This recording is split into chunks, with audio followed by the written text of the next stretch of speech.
There's a thing called the success syndrome, which says that the reason why organizations struggle to evolve over time is they're designed to exploit what they're currently good at, not exploit what they potentially could be good at in the future. Yeah. We are assumption brokers, so we are constantly looking to make things that are implicit explicit, to see the assumptions for what they are. Reality can be completely changed by what people around you are thinking. You can see how things get stuck in certain places and certain systems. Challenge yourself before someone or something does it for you, because they will.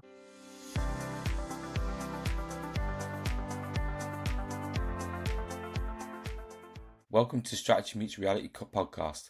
I'm your host, Mike Jones, and today I'm joined by Saul Betmead, strategic advisor, psychologist, and veteran of multiple transformation journeys. We explore why strategy fails when it becomes performance theatre, how structure and autonomy must coexist, and why challenging success is harder than fixing failure. Welcome back to the Strategy Meets Reality podcast. I'm delighted to have Saul join me.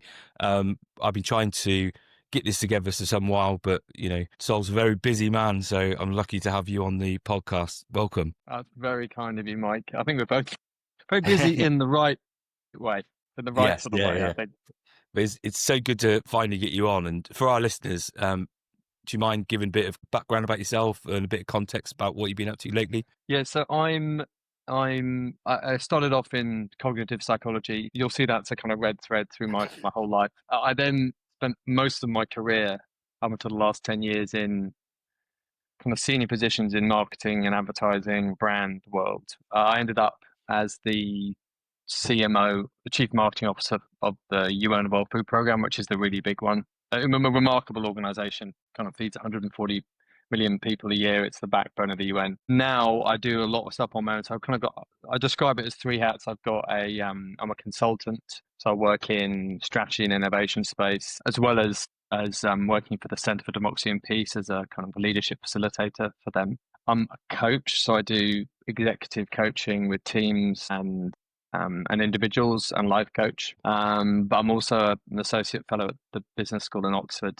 So I do a lot of work in innovation and strategy and leadership. But I think they're kind of those three hats. There's a thread that holds them all together, which is I describe myself as in the business of transformative thinking and ideas. How to think about. I think this is true across any sort of business, any sort of situation, whether it's an individual or an organization. How do you challenge your own assumptions? How do you think about what worked before and what will work in the future? Lots of stuff comes up when you look at that, because humans do not like change. No, we do not ambiguity, but life and the world necessitates that we deal with change and adapt to it. Yeah. So for me, that's where I work, is trying to work out how to help people and organizations evolve in a constructive way over time, and what the systems and mindsets are. You'll see the psychology in that. Yeah. But I've got this idea that behind every business problem and opportunity lies a human one. Yes. And for me, the psychology of change is about the psychology of successful businesses and successful lives, I guess.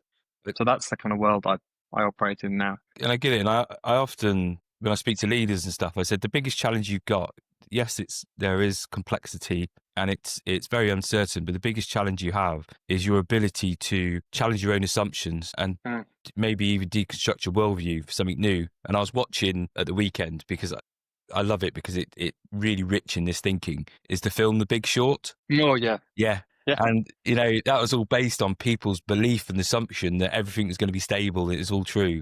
But underlying, there was these people that they saw differences. There's difference between what people thought to be true and what was actually happening in reality. Yeah, so it's a fascinating film. If people it's a really good example, because there's a thing called the success syndrome in, I think it's Lafley and Martin that came up with this idea, which says that the reason why organizations struggle to evolve over time is they're designed to exploit what they're currently good at, not exploit what they potentially could be good at in the future. There's a basic assumptions behind the business model, the operating system, the culture, that hold it together in a really positive way in many ways, because everything is designed to do one thing, which is exploit what they're currently good at. Yes. But it means it's very difficult for them to look at and go, actually, are we still right? Are there places where we're wrong? Our assumptions are incorrect. but the system's not built to do that. So it's, you'll have come across this as a classic, that balance is necessary, but also incredibly difficult. Yes. And Big Short is a perfect example of that. It's like the ability to step outside and look back in and go, "Oof," because it's a very evocative, convincing, because everybody else thinks the same way.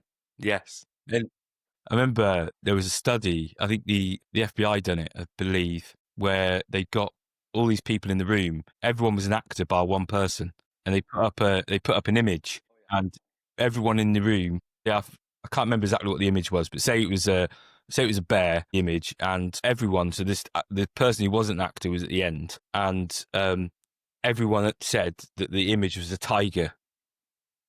And it got to the final end person, but even though that person was like, it's definitely not a tiger, it's a bear, but because of everyone else agreed to it, they conformed and were like, oh yeah, it's a tiger. And you see this with organisations that Yeah. that sort of that incestuous amplification, that closed loop of we've all been talking about the same thing, so we all see the same thing. And whenever times are a bit dark and a bit troubled, it's that ability to look ahead, look to the future about what we could do. That's the thing that seems to get sacrificed first. There's a load of biases that sit behind what you're saying, Mm. and that we have consistency bias. So we have great difficulty challenging our own conventional thinking, our own belief systems, because we actively look for things that support what we have. Yeah. What we have already, and it means that we find it very difficult to see outside that. I mean, for me, what's interesting, those social experiments, it's the 60s usually. I think there's one Yeah, within the elevator where this. But no, actually, that's not an experiment. That's I think that's like a candid camera where somebody goes in and the guy with there's a guy with a hat, and everybody else is turning the other way, and he ends up turning the other way because yeah. we're social animals. But the idea that reality can be could be completely changed by what people around you are thinking is fascinating to me. You can see how things get stuck in certain places and certain systems.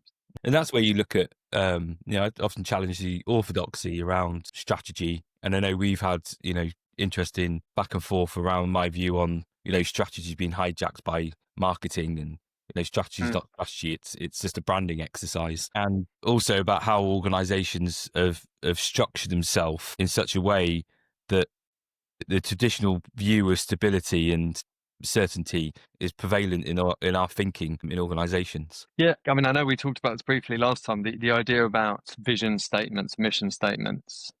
They're very evocative and they have their place. They can be very useful because they can light the fire and they can light the way, but that doesn't mean you've looked under the bonnet properly and said, okay, I always use an idea that a guy called Professor Todd Zenger at Utah University uses, which is the idea of strategy as theory. Mm. That often when you have vision and mission statements, they haven't really tested what their theory is and why they think it's right. And when you start having kind of performative language around things, it can be really helpful later on when you're trying to frame things and position yourself, but it often hides the truth about what actually you're trying to do. But I because I emotionally responded to your comments on that previously. I thought, actually, you know what? He's saying a very similar thing to me. That you have to do the building blocks first, and then you can get to the other side. That's fine, but you have to have done the work first and foremost. And that's why I find that kind of theory thing really helpful, because it's one of the things I know you talk about a lot, which I really agree with, is that the strategy action gap. The fact that it's the name of the podcast, isn't it? Most strategy does not survive contact with reality. The reason I find the theory idea compelling is because if everybody buys into the theory, there's no real difference between the execution and the theory, because you're saying, well, this is our theory, we're testing it constantly. We're constantly with it. Thesis, sense, shape, seeds. We're constantly checking it. Is it still right? And then people know what the theory is, and they're testing it. And if it's wrong, they go, well, actually, maybe there's something in this. Maybe this isn't right. That's why I find that as a kind of compelling organizing idea. It's the best one I've found, at least in my simple brain. It seems to just work. I don't know what's your. I'm really intrigued. What's your model for how you think about how to bridge that gap in the simplest way? In the simplest way. How you Yeah, how do you think? And 'cause I know you're a systems thinker as well. And how do you? So there's a structural and philosophical view of it. So the structural part is I use viable systems model because that Mm, put the right structure so that people then, you've seen a lot what I talk about um, enabling the organization the ability to act. And I suppose this gets confused in um, the whole flat mm, structure, bottom up or bottom down element, but this is the thing that structurally enables it. And the other part is what we call mission command. So mm, mission command is very from Ron Malta coined this for the use of Prussian general. And really what that is about that, coming back to your idea of theory, we call it an intent, but it's the same thing. This is my intent. mm, This is what we hope to achieve. mm, And then we enable people, parts of the organization, to understand what they do in it. And mm. they've got then the freedom of action. So they have an intent, they have constraints, and they then have the freedom to adapt in line with in line with the intent and within the constraints. I see. It's really interesting because you've got this. I remember reading a paper on, the Valve Corporation, which is Yes. it's a gaming company, very successful one. And it played around with quite a long time, a completely flat structure where they had, I think it's called polyarchy. So they, if you could get the, Holacracy. Is it holacracy? no, polyarchy, I think it was Oh, called. It right. was like you have, if one person can get two other people to agree on a project, it goes. So there's completely flat structure, and then they've got social proofs. I mean, I think it works for a bit, but then you run up to the problems of any sort of group dynamics where you have politics gets involved, have cliques, you have no real direction, you have a lot of overlap, and people doing the same sort of thing because they're the same sort of people. I mean, you've got this. Intuitively, it's an empowering force, which is the same thing you're talking about, which is just people like autonomy. They like to feel like they're in control of things. Or Yeah. most people, some people don't, I think. But then also, just how do you organize yourself enough so that there is direction?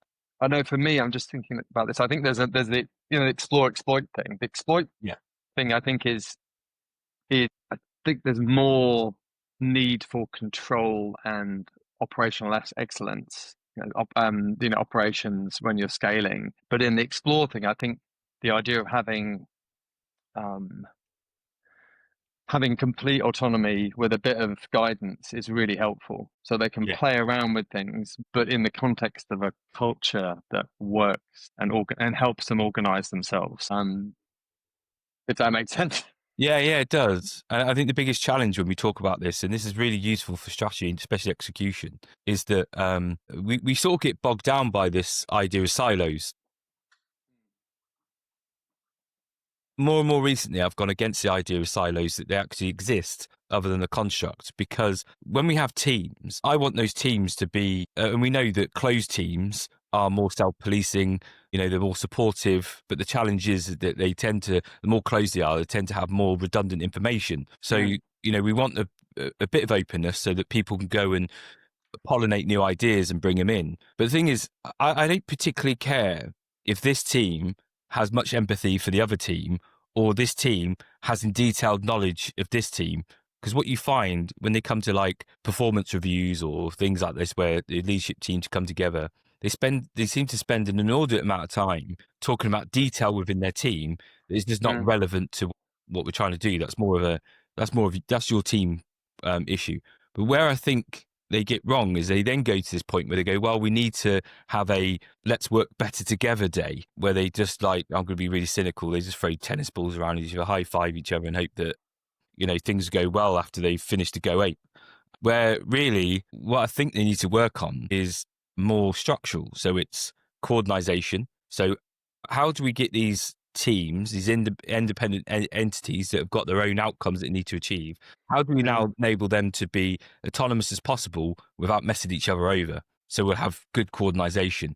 And if you think about mm, this at a school level, when we talk about coordination, that's the schedule. Because without the schedule, no one really thinks about, it'd be chaos because teachers would be fighting for rooms, kids would be lost everywhere. So the schedule is a coordination element that enables the teachers to, work autonomously to meet their aims and have the children there. The other part is mm, handover. So what's the handover between teams? Because there's some connection there. So what is it that we need to hand over or pass over with that team? And do we have that laid out in a good protocol or good process or something that happens seamlessly without friction? Otherwise, that starts to bring this divide, and then people think that they're siloed and they don't care about them. And then the other part is a value exchange. It's like, what's the value exchange that happen within those teams or functions? And it's all recursive, so it starts at teams and works its way up. But if It's you really interesting. Oh, so sorry. no, you carry on. I was just saying, if you look at those three things, then I think that can help you start to understand this idea of flat structure. Yeah, it's really interesting because a couple of things came up for me as you were talking. There's one is I do a lot of work on strategy days, and there's some learnings that perhaps we can go into this in detail, but there's some learnings I've had over the years about what works and what doesn't work. One of them is the team building thing, actually just for team building's sake. Really what it's about is a fundamental, and I think this is one of the key things about any sort of leadership, is connection. Yes. The ability to see the other, to feel seen, to feel heard. That's what people are looking for. When they talk about team building and teams, they need to feel connected to the other person where they can have honest conversations about stuff that matters to them at work, but also beyond work. But also the idea of value exchange is very interesting because I can't remember who came up with this. The idea about organizations need to have a knowledge brokering cycle. Most organizations, the argument is that they are great at coming up with ideas, but they're very, very bad at keeping them and then sharing them over time. So the idea that you can have exchange platforms where people can say, I've had a good idea here, but it may not be relevant for this situation, but it might be relevant for another situation. So it's like idea capability mining, so where you can take ideas one place and put them in another. Yeah. I think that's part of what you're talking about with actually how do you get teams to be able to be autonomous and work on their own, but also share enough. Yes. What is enough in those contexts where you don't have overwhelm? Yes.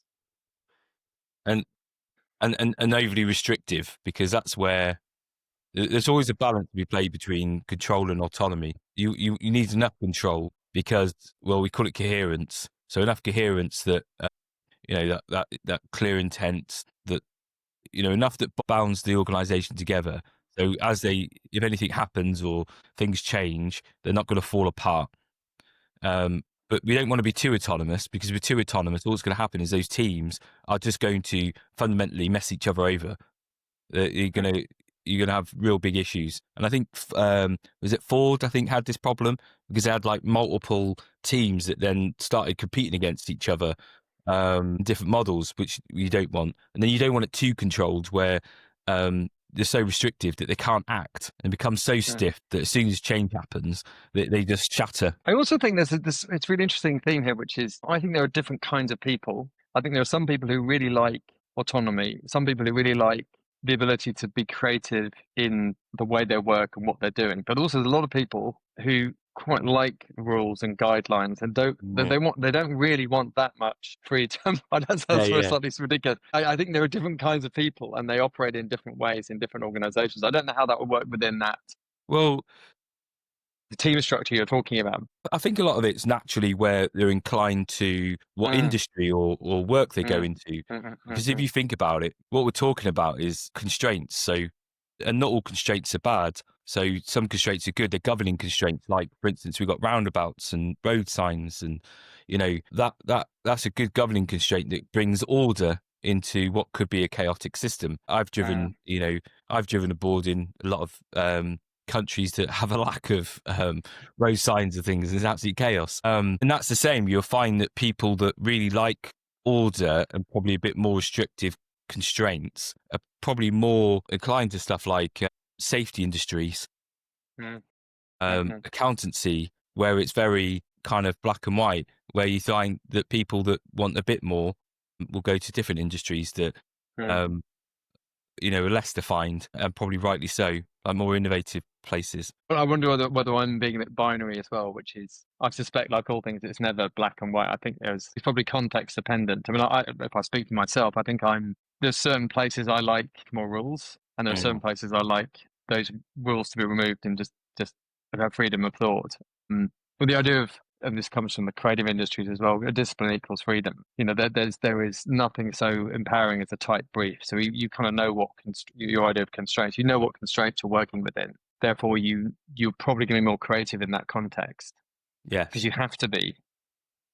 necessity is the mother of invention. Knowing what those constraints are is critical. I think you're right.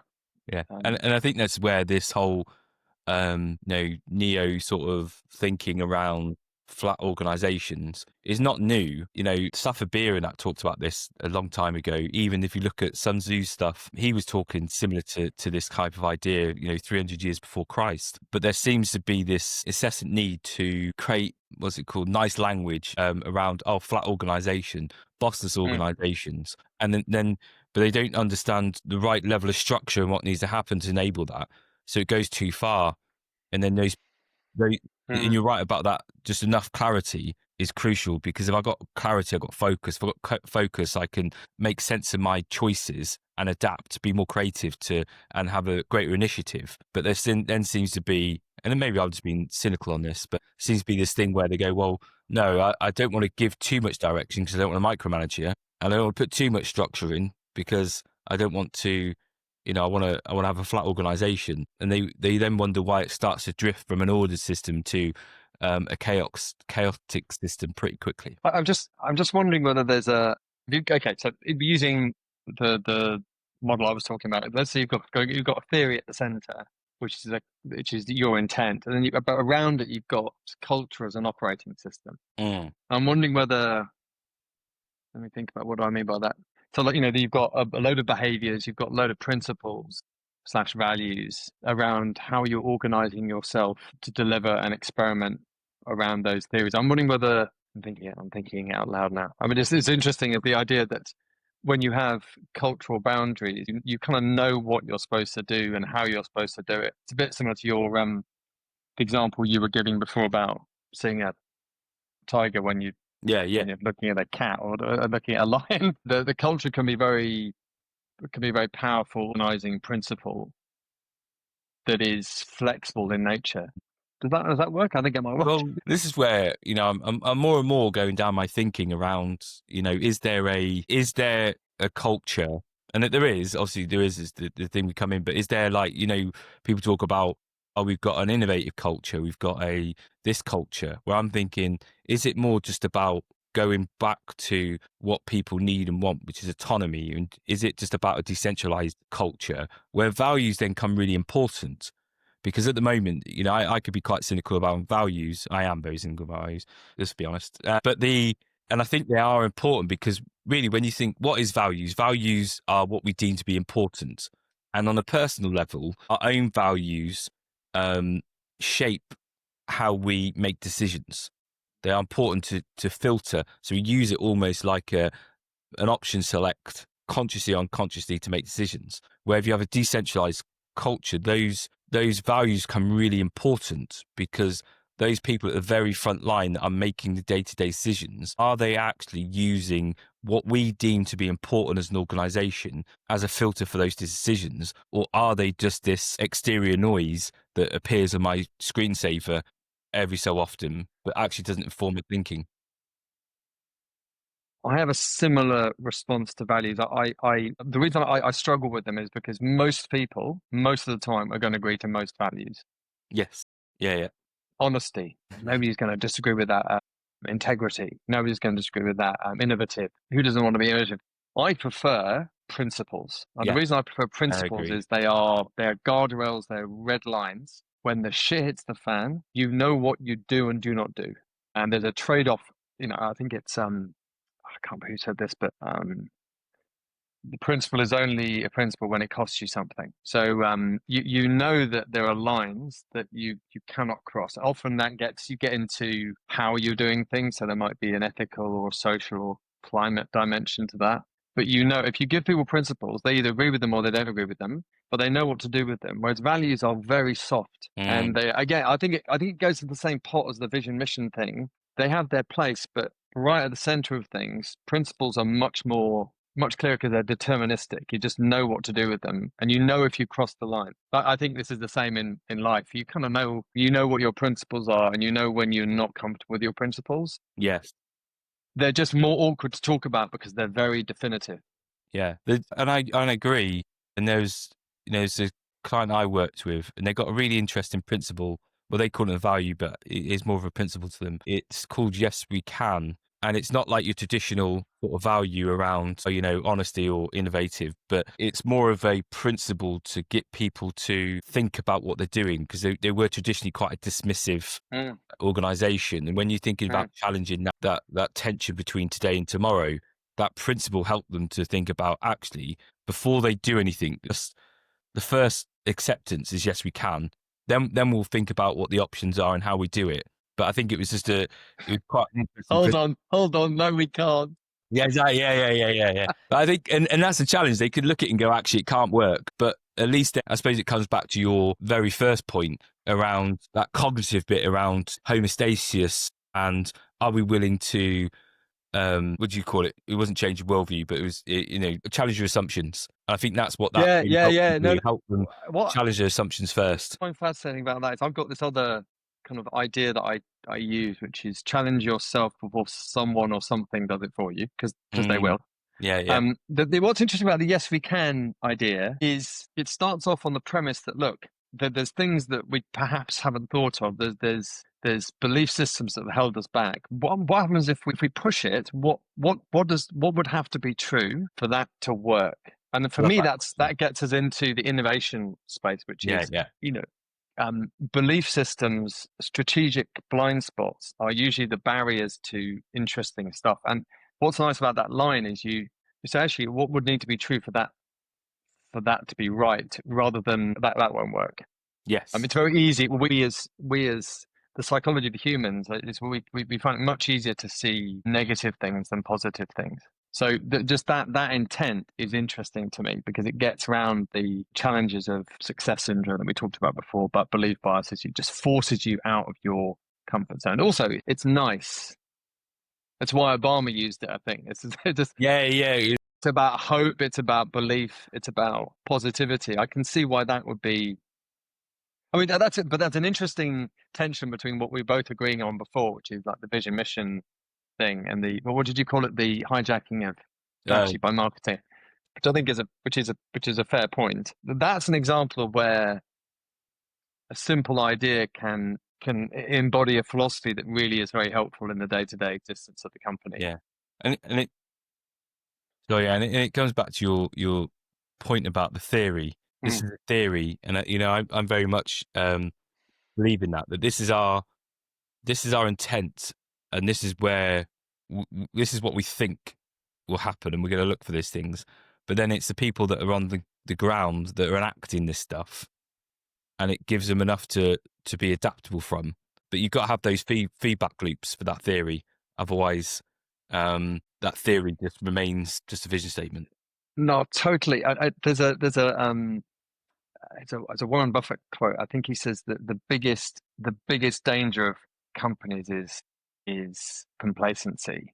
So I do a lot of work with organizations on looking at their strategy, which is anti-complacency weapons. So you get people you sit and go, okay, what's the elephant in the room?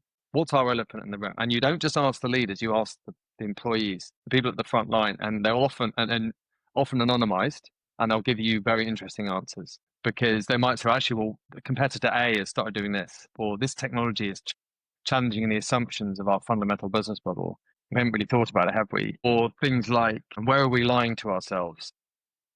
Yeah. Or if we were to start our company today, what would we do differently? So that's a softer way of getting you outside, stepping in and outside the business. Yeah.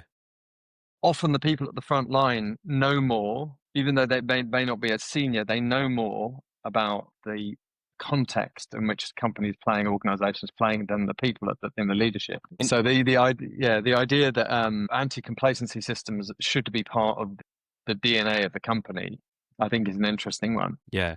And this is where we talk about that bottom-up approach to strategy. And I think, I had Julia Haltz on, and we talked about the open approach to strategy, which is really useful in that thing. But then people could take that too far, and it becomes almost consensus, and there's too much noise to really make sense of what's going on. And it's really not and I keep saying to it, it's not a thing that you do, right, we've got a new strategy, let's suddenly get loads of input. It's a consistent pulse that leaders need to, step down several layers of the organization, and they need to go challenge their own assumptions with the people at the front line. so Yeah, that when they totally. Yeah, totally. and when they go up, that means that their view of the world is more congruent with reality rather than the stories they've told themselves in their little closed loop. But it comes back to I really like your idea about, what's the elephant in the room, what would you do differently, all that good stuff. Because when I do strategy with clients, straight away they want to go into this aspiration straight away. Oh, the aspiration is this. Well, no. Let's do aspiration last. Let's understand first. Yeah. Yeah. I don't know whether we talked about this before. I've got a system that I built from, again, Todd Zenger's work, which is, I call it the 5 sites. And it's exactly what you're talking about. So when I kind of run strategy days or look at kind of company theories, I say, look, the first site is hindsight. So you look back and you go, okay, what do we do well? What do we not do well? What do we regret doing? What are we most proud of? Kind of open, kind of emotional questions, but also, what are the assumptions of the category? So you go company, category, customer. You just ask lots of questions in hindsight, and that's what you're pushing against. And then you have foresight, which is, what do we believe the future looks like? That's the evolution of technology. It's the evolution of culture, of the customer needs. And then you've got insight, which is actually, where are we now? What capabilities do we have? What culture do we have? And is there a gap between those two things? And he calls it a kind of new theory of value. And another guy called Professor Teppo Fellin was one of my professors at Oxford when I retrained. Yeah. The idea of, well, here's the old theory of value. What's the new theory of value? And then outside, which is, well, how do we grow? What do we need to develop? And then oversight, which is, how do you organize yourself in a way that is constructive, which is allows empowerment, but also with some constraints so that you know what you're doing. For me, did I do all 5? I think I've got all 5. I think so. Those things are a really good way of pressure testing partly assumptions, but it's a good way of making people go, okay, that's what worked before. Is it still right? That's what we believe the future looks like. Is that interesting? The idea of yes, we can is as a framework to think about interesting things that might be possible. I find those sites helpful because it forces your hand where you go, okay, you have to look back in a constructive way first. So you go, okay, what are the foundation stones of our business and our thinking? And it's good because it really gets you away from this just purely internal view. It's still internal. Internal is really important because obviously your organizational ability will in turn inform but also constrain your strategy, because there's no point reaching for a strategy that you've got no chance of executing. So you need to think what's possible. What do we need to do first? But also the external view around, and this is my thinking for the military. I've never been, we've never done strategy without considering the external environment because we have to. And that's what really surprises me when I think about modern strategy. I think there's not one point here where you've actually, apart from maybe the customer, you've considered anything external. Yeah, I mean, there's 2 things coming up from me as you're talking. Is the idea that I see this quite a lot in companies I work with, that there's often the strategy work is a confirmation work, which is they're just looking to confirm what they already believe. Yes, yeah. And there isn't a intent to say, you know what, maybe this isn't about confirmation, it's about exploration, and then we might find something that is better. Yes. Again, I would use my theory here to say we may find a better theory or we adjust the theory. But often companies, and again, it's that success syndrome, they're looking to confirm what they already know, not to challenge that thinking, because it's uncomfortable and it means they're probably going to have to change quite a lot. Yes. And I mean, the psychology of change is fascinating. Perhaps we can dig into that. But just we generally don't like change and we don't like discomfort, and I think that's at an organizational level as well. Yeah. So this tendency to confirm what we currently confirm. I don't know whether you find this in your work, but to confirm what you currently think, confirm what the current strategy is, versus actually maybe the context has changed. Yeah. And we haven't. This is where my sort of view of strategy isn't, I don't think it's really sexy enough or appealing to a lot of people, because it's not, I don't see it as this grand aspiration.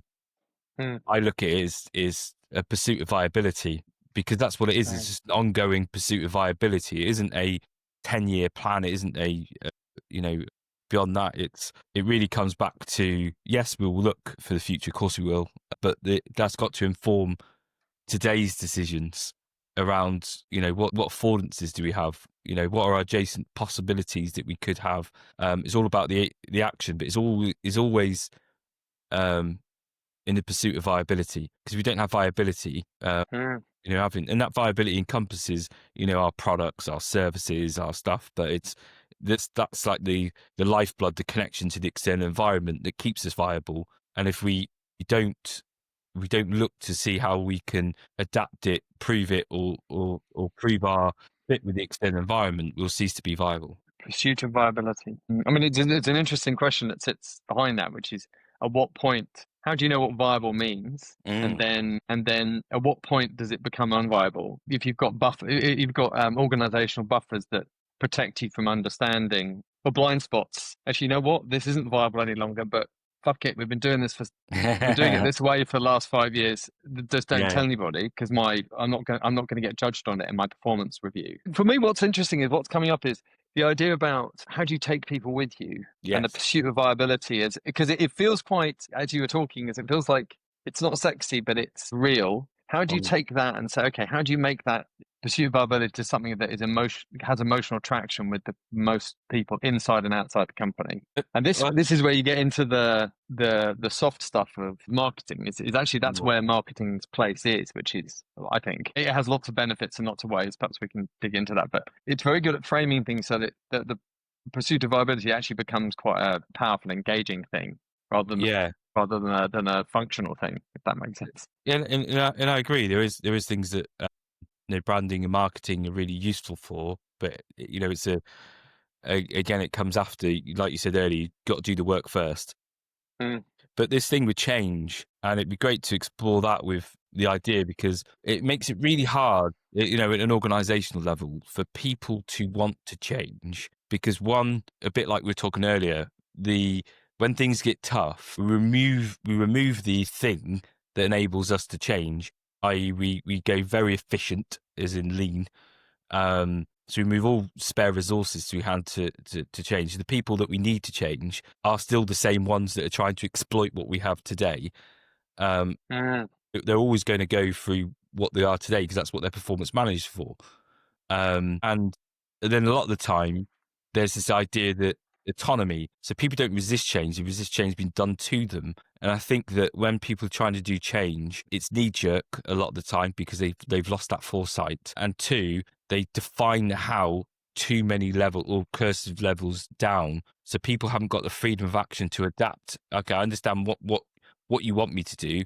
I can adapt to that within the constraints I've got. It's very much, no, you have to do this way. And the people there going, well, that can't happen. It's just like, I got this. So no, it's really interesting. So there's a couple of things. There's if you look at the psychology of change, there's a number of reasons why it's so hard for us. But the first one is, and again, this is not organizational change, but this is the change, how people feel like they can and cannot change. There's a study, I think it's Dan Gilbert, who wrote a really interesting paper called The End of History, which looked at, it was a large longitudinal model that said they got people to look at their lives backwards and say, look, have I changed? They go, obviously I've changed. I had chapters in my life, I've evolved and stuff like that. So it's just natural that they would change. When you ask them to look forward, they say, oh, no, I'm quite stable. I can't really see myself changing. So people, and I think organizations see the natural organizational change over time. But looking forward, it's much harder for them to do that. But there's also another study that emphasizes quite how hard people find it to enter ambiguous, uncertain situations. There was I can't remember which group did this, but 2016 they measured responses to certain stressful situations with the numbers of people, and they tested lots of things, but there's one in particular I remember, which was the likelihood of getting an electric shock, like a kind of electric shock you would not want to get. Yeah. And they basically they looked at physiological responses, so I think pupil dilation, skin conductivity, heart rate, and they also had a response, somebody's written response, and they gave them two options, and they said, okay, there's a 100% chance of an electric shock versus a 50% chance of an electric shock, and people were significantly more stressed about a 50% chance of electric shock than 100% chance of electric shock. So if you think about that for a second, so they'd much rather, they feel much more comfortable knowing they're going to have this electric shock than them not knowing they're going to have an electric shock. I mean, for me, that says, I don't think there's an agreed reason. There's an agreed reason why this is getting. For me, I think it's the sense of control that you know what's going on in the situation. Yes. But that certainty. The other thing, as you were talking, I've got this. I wrote a paper on this at Oxford, and it's about organizational change and how you get people to evolve over time. And I use the analogy of family systems therapy. I don't know whether you've heard of it. It's the idea that we are most therapeutic systems. It's about an onion where you slowly peel away the layers until you get to yourself. This theory is about. It says that we're actually more like a garlic. And we have distinct personalities, 4 or 5 of them, that make up us, and they play different roles in our lives. What's interesting to me is it's because they're young, they have maladaptive practices that are no longer relevant to the context they're in at the moment. So the whole therapeutic system's about getting them to grow up and into something else. So getting them to be aware of themselves, aware of their context, and then changing themselves to be adapted to a current situation. For me, that is a very interesting way of thinking about organizational change and the kind of stuff that you were talking about just before. How do you get people to go, okay, this isn't right. I need to adapt. I need to shift into something else. And for me, I find therapeutic systems was probably the opposite of the military, but those therapeutic systems as a way of getting an organization to grow up and into something else, for me, is a fascinating area of research, which I'm looking into at the moment. How do you think about those things? I think there's a point there in a sense of what we see traditional practice that can overwhelm that, because when you're in that therapeutic thing and that family systems therapy, and that was I think one of the first introductions to sort of system thinking into therapy. But there's an interesting thing when you think about bad practice and stuff like transformations. So when you got those people in that family and suddenly we're going, right, we're doing this massive transformation, and we then cover it in this buzzword, like there's probably worse buzzwords than this, but digital transformation. It comes overwhelming and it increases the uncertainty because I don't actually know what you mean. And the interpretations, because we're all individual, we perceive things differently. Our emotions, stresses, personality, and obviously our predisposition for behavior and such of like, I like more control, I like more autonomy, et cetera, et cetera. And I think we make it more uncertain than what we need to, rather than trying to acknowledge actually what is it that we're actually changing, what we're going from and what we're going to. So sort of like a transformation, we're going from this to this, and also recognizing what's not changing. What element of you or what element of the organization is actually under all these plausible scenarios that we've looked at, they're going to be consistent over all those scenarios. So we need to embolden that.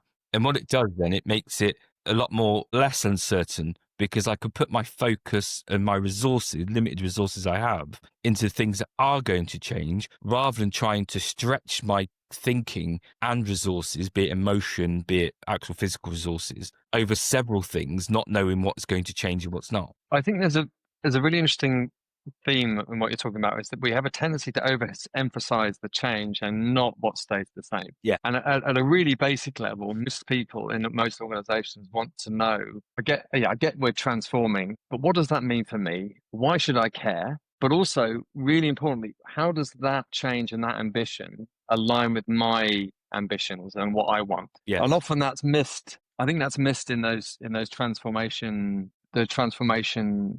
project, in that it doesn't contextualize it in a way that's really important for the individuals concerned. It feels like it's top down because it has to be top down, because you have to, the CEO or the president, whoever it is, has to outline why that's important. But it's also very important bottom up, where they actually feel like they have a place in that change. They can see themselves and the change. They can see themselves in the change and how they move through it and into it. That's really difficult to do, though. And I think that comes back to the autonomy piece around what's negotiable, what's not negotiable, in the sense that I think this is what the problem is, and they go down 2 layers, they define it too low down. And Von Moltke always said, the higher you are, the shorter your order. And we're talking about is you've got a clear intent. This is what we're we're doing. These are the constraints that we've got to put in place, and hopefully but the freedom of action on how to deliver that change, that can be a part of that, and that's where they can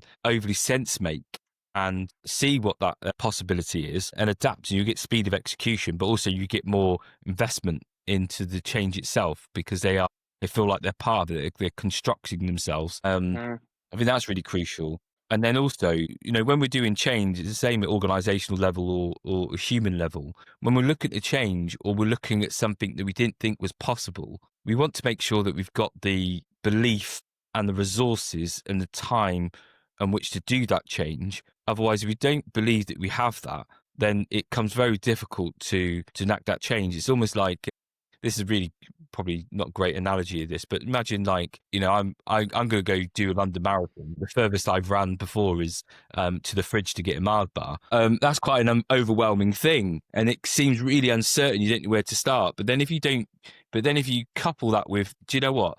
I've got a coach that's going to train me how to do the run. I've now allocated time in which I got that time to change, to train, and that's not going to be impeded by a lot of unnecessary noise or today's stuff. And I've got the right trainers and the right equipment, so I feel like I'm ready. I've got the resources to do it. I'm not saying it's going to be perfect, but it gives them at least the scaffolding, the bit of the belief, the fact that they can go along that and try and adapt and think about the change. And maybe they go, well, actually, the full marathon was a bit of a stretch in the time I said, but half a marathon, and then we can work with that. I mean, for me, it's interesting because you've got this idea about there's potential possible things I could do, and I think this is at an organizational level too. But there's also, it often becomes just, how do you think about that's something that looks potentially incredibly amazing, but it's almost it's possible. It's almost impossible. You mentioned this word language before, which is adjacent possibles, and I always think of things as like they're bridges between where you are now and what potentially you could be, and those adjacent possibles are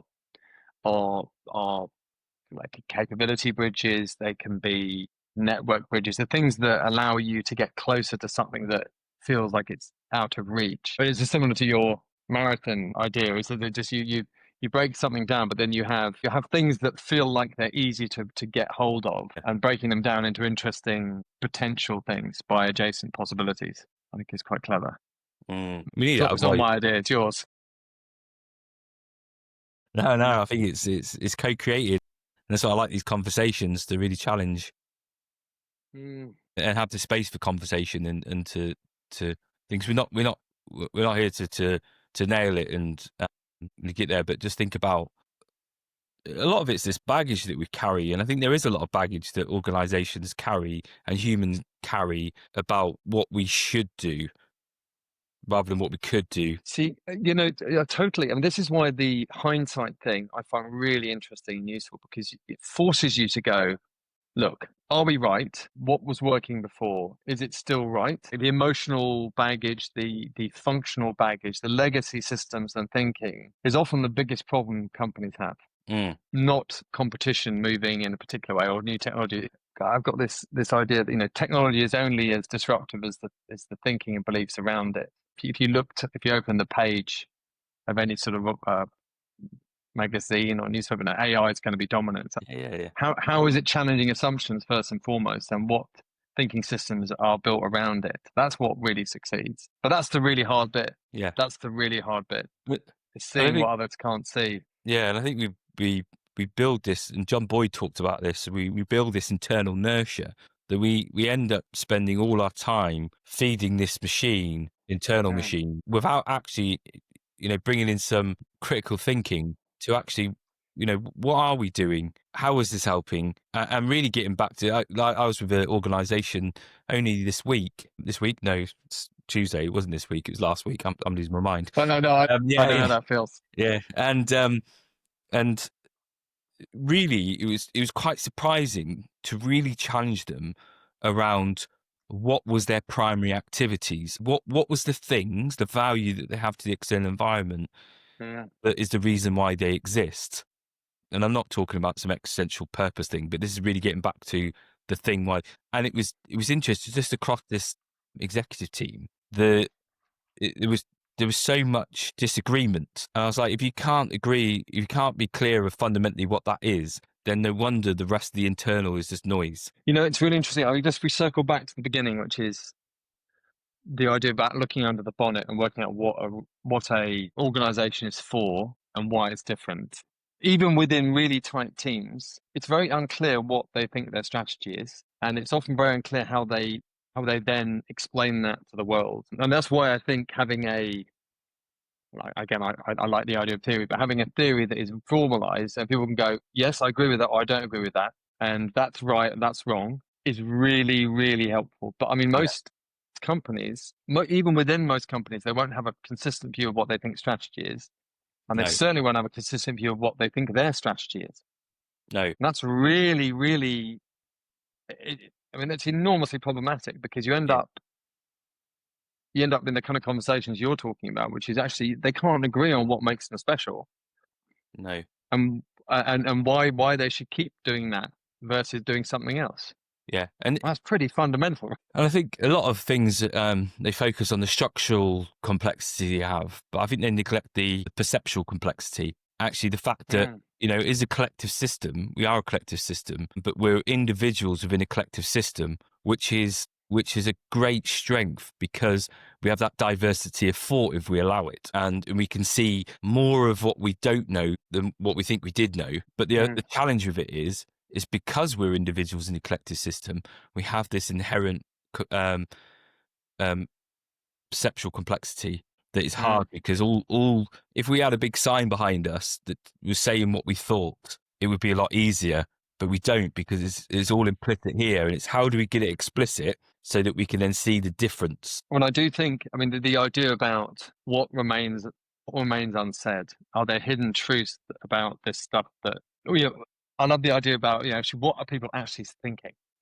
versus what they're performing, how they're presenting themselves. One system I use in leadership work is Hegel's dialectic, which you'll be familiar with, which is thesis, antithesis, synthesis. And you go, what do we think? What's the argument against that? So it's opinion, but also fact. And then how do we synthesize it?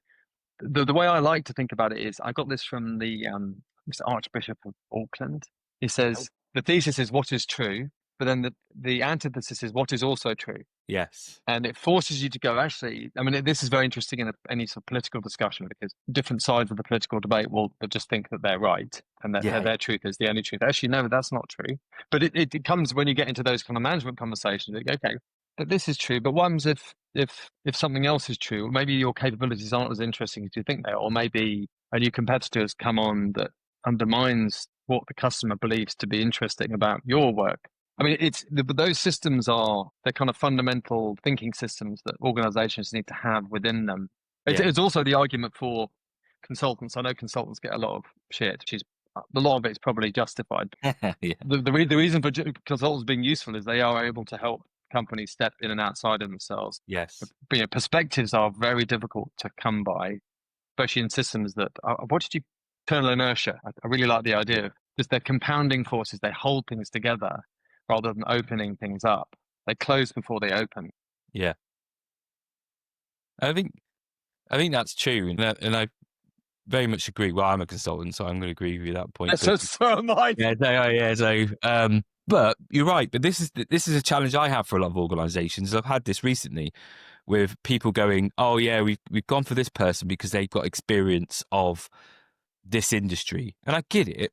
But then I always challenge that, because I think there's a lot of then what you talked about earlier. There's a lot of biases that you're bringing to that, and when we're trying to get an organisation to challenge their thinking, do we really want someone that has deep experience in that? I mean, this is a whole other very, very interesting and important theme, is that the idea that people, I mean, you get this in the job market. I do a lot of work with MBAs at business school in Oxford, and often the criteria for employing people is they've got experience in the category or discipline. And my argument is, yes, that's helpful at one level, but it's also very unhelpful, because they don't know what people who don't come from the world that you're employing, they don't know what they're supposed to see. Yes. They don't have those fundamental biases and assumptions, which means they can go, I don't understand, why are we doing that?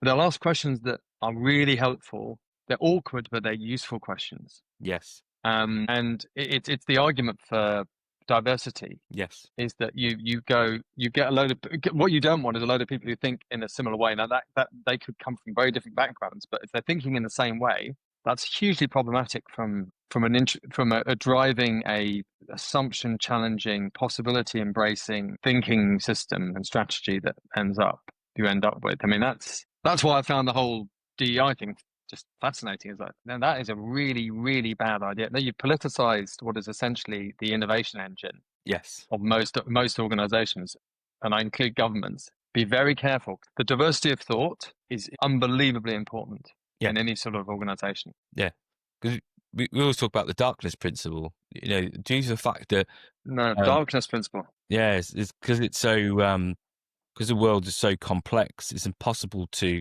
There's always going to be an element of darkness that we just don't know. But if we have that cognitive diversity, we're hopefully going to see a bit more. There's always going to be darkness, but at least it sees different perspectives that enables us to see a bit more of the whole than we could have possibly done if we were on our own, or we had people that just viewed the world the way that we do. So I always describe my life like a dark room with a torch. And you go, what? I mean, my French is like this. Oh, yeah, I take that and just build on what you're saying, which actually means you've got more torches. Yes. In a dark room. And you go, you've got more torches, you've got more different ways of seeing different parts of the room. And you go, okay, I've got a much better understanding of what's going on. As you can see, I like metaphors and analogies. It's how I orientate my world. Yeah. I like dark principle. Same here. There's a lot of system thinking bases a lot my thinking, my approach to problems. Mm. But this has been absolutely fascinating. I feel like we've gotten to. This is interesting about what people are like. I slip into a different gear, and I felt like the last part, like last 20 minutes, was you just click into a slightly different gear. Yeah. I can't explain what that means, but you suddenly start making lateral jumps that you wouldn't have done before. But it takes me. I don't know about you. It takes me a while to get into that space. I can't do it straight off the bat.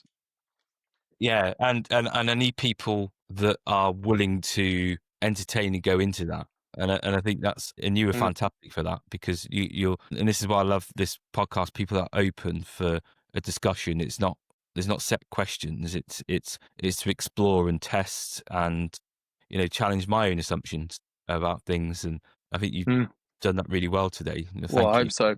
No, I'm not sure about the beginning. I'm sure at the beginning I was like, it's funny, I was looking after Maya last night, and I know when I haven't slept very well, it's my memory goes. So there's a few times I know the people I'm talking about. It's like, to life remember who said that. Yeah, I'm always like that. That's why I make a terrible academic, because I'll never remember my. Poor me, I'm a pracademic. You see, academic. A pracademic. That's not me who came up with that, but it's very true. But well, thanks for that. Hopefully that was helpful. I hopefully you'll be able to make something. No, cool. I think I said some interesting things. But for our listeners, what would you like them to go away and think about from this podcast? Okay, so I think the idea that one of the fundamental skills in organizations, but also in life, is the idea that we are assumption brokers. That we are constantly looking to make things that are implicit explicit, to see the assumptions for what they are, but also the idea of having a theory that you test. And that is the shortcut to strategy, whether it's at an organization or whether it's in your life. And if you think about that, it gives you permission to constantly test things and try new things out, but have something that is solid and stays the same over time. For me, I find those things really, really helpful in navigating lots of the different hats that I have in life and in organization and leadership. And I think that's a great thing for listeners to go away and think about, actually, how do you deal with those different assumptions and your own assumptions, in the team, and also thinking about, just reflect on your approach, definitely strategy. Is it a theory? Are you consistently testing and adjusting, or is it just a static thing that remains in a drawer? So it's good to think, and I think listeners thinking back on this episode, I think they'll get a lot of useful tips and ideas to go away and explore those. Well, I hope so. And for me, the central challenge of strategy, it sounds, people say they're strategists because it makes them sound smart, and it's nobody dislikes being called a strategy person because it sounds great. but what is strategy and how is it helpful in the moment and over time? And it's the essence of your work, and this podcast is it's a living, it's an organic, evolving thing, and it's always in beta, always. And that's why I find it fascinating, because it means it's consistent, but it's flexible. Yeah, it's fascinating. That's why I love why I like the work I do and like the work you do. Is it's a really interesting space. So, well, thanks for inviting me. No, And it's been a pleasure. hopefully you've got something there that you can cut into something that's interesting. And for the listeners, please, if you enjoyed this as much as I have, please like and share, and hopefully more people get value from this podcast. I'll see you all again soon.